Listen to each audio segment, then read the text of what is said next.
In today's video, we're going to cover how to use Google AI Studio, this video analyzer app, to auto-document our function stack, where we're going to record the screen with our Mac. We're just using the built-in Mac screen sharing application, recording the screen, and then we're going to upload it to this video analyzer app, prompt it, and then have it generate documentation that we could use for our applications. And so first thing we want to do is open up our screen recording app. You can also probably use Loom, Tela, anything like that. Something that is going to be able to visually capture your screen.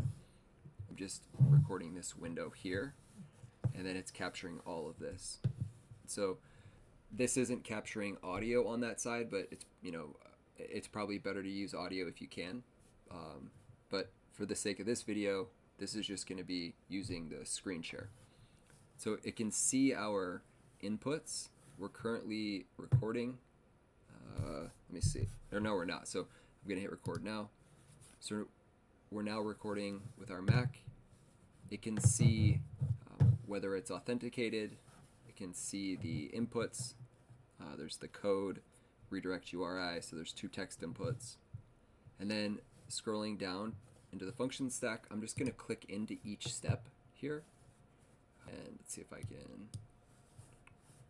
So just clicking into each step, letting it see the input as well as the output. Clicking into the second step, showing it the inputs and the outputs. Get the record from the user, so it can see all of these variables, all this information. This is the output. It's outputting it as a user. We now have a conditional, and we're going to open up that conditional step here where the user is equal to null. Then we want to add the record to the user table. So just sort of scrolling down here so it can see all these different fields, right?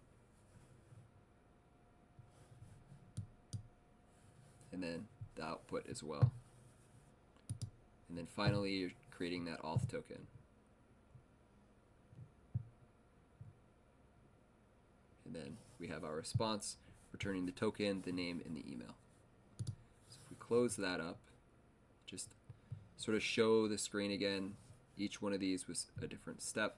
From here, so it's seen the response, it's seen the function stack, the inputs, seeing that it's a public endpoint. I'm not going to close this. It's saving. And again, this is just screen recording. It's not audio, one that we're going to feed to the studio here. And so now I'm just going to go down, upload a file. So we're going to do recent. And then it's this screen recording. So I've done this a couple times, and I've had it output incredibly rich documentation, as well as documentation that's just average. And so I'll be curious to see what it does for this. This is a new endpoint that I haven't tried to document, so this is an experiment, and we're doing it essentially for the first time together.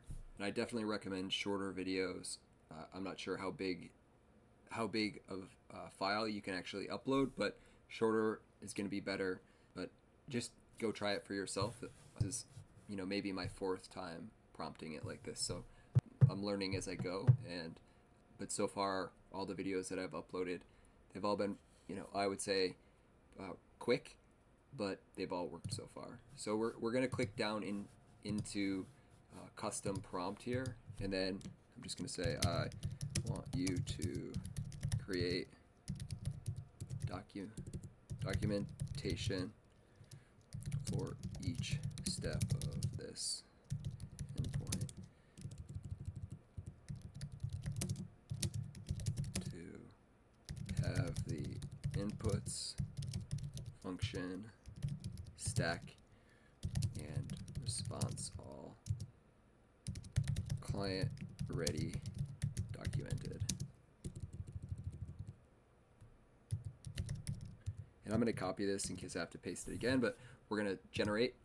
So now it's creating these time codes, and the time codes are sort of going through the video, applying like timestamps at different intervals, and also sort of, well, you'll see in just a second, because it should output some of the the output, but with like time codes. And yeah, it's really fascinating, honestly. All right, so you can see it applied essentially timestamps to this video. It didn't have any audio in this video, so this is just based on what it saw. So the endpoint is used for handling both login and sign up, depending on the state of the user account. The inputs for the endpoint are code and redirect URI, both of which are text inputs. So it's got the inputs correct. The function stack consists of 5 steps. There's 5 steps. The first 2 being custom functions, the third getting a record from the user. The fourth is a conditional, and the 5th step is the creation of an authentication token. So it has it over here, and now what I want is something that I can just copy, paste, and create documentation. So I'm going to paste this over here, and then I will include, I don't want the time codes included. And I think if I say I don't want the time codes included, it will give me the response over here instead of over here. I was wrong. So we're going to have to prompt it a few more times to try to get the documentation over here. I want you to create documentation for this endpoint. Don't include time codes. This is for a client. Return in the chat window. So let's see if we can prompt it that time to get a response over here. Awesome. Sweet. So now we're getting this sort of rich documentation that we can now copy,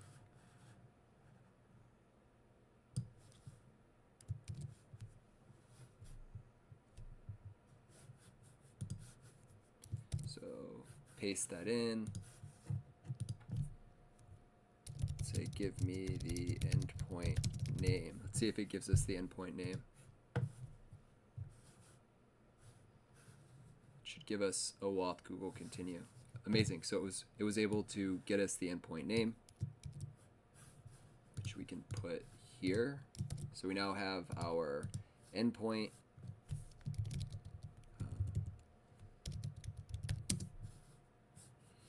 There, and then it's sort of our description. So this endpoint handles both login and sign up processes depending on the existing state of the user. So the inputs here, it says that there's a code and redirect URI, both text inputs, and then it's got my function stack laid out here, and so it's got the 5 different steps, starting with the custom function. It's getting access token. This function retrieves an access token, takes the code and redirect URI as inputs, returns a token. Let's see here. Another custom function, we're getting the user info, so this function retrieves user information. It takes a token from the previous step as input, returns user info, and then it's getting the record from the user. This step retrieves a user record from the database. It uses the Google Auth ID from the user info as a search parameter. It outputs a user object. Conditional user is null, so this step checks if the user object returned in the previous step is null. If the user is null, then the path is executed, otherwise the else path would be executed. And then it says the then path, we're adding our record to the user table. New user record is added to the user table. The record includes the metadata for the ID, create time, name, email, Google Auth information. So it outputs a user object, creates the auth token, and then here are the responses. So it's got 3 different responses. We've got 3 different responses. Good job going through, sort of saying from a high level, like, this is what's happening. And even in some, it sort of told you, right? So like the conditional, it said when the user is null.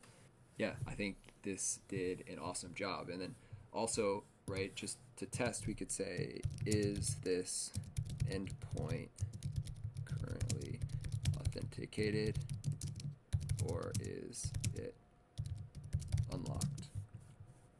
Not sure what it's going to say here. I feel like I've had it go both ways. So based on the information provided, the endpoint is a public endpoint. This means it's currently unlocked and does not require authentication to to access. So the real unlock here is just like being able to record the screen and upload it to an AI model and ask questions, and then sort of be able to troubleshoot, work through, create documentation, do all sorts of things. But for me, when I saw this, the first thing that I really wanted to try and do was create documentation via these like function stacks. And so, yeah, this is awesome to see.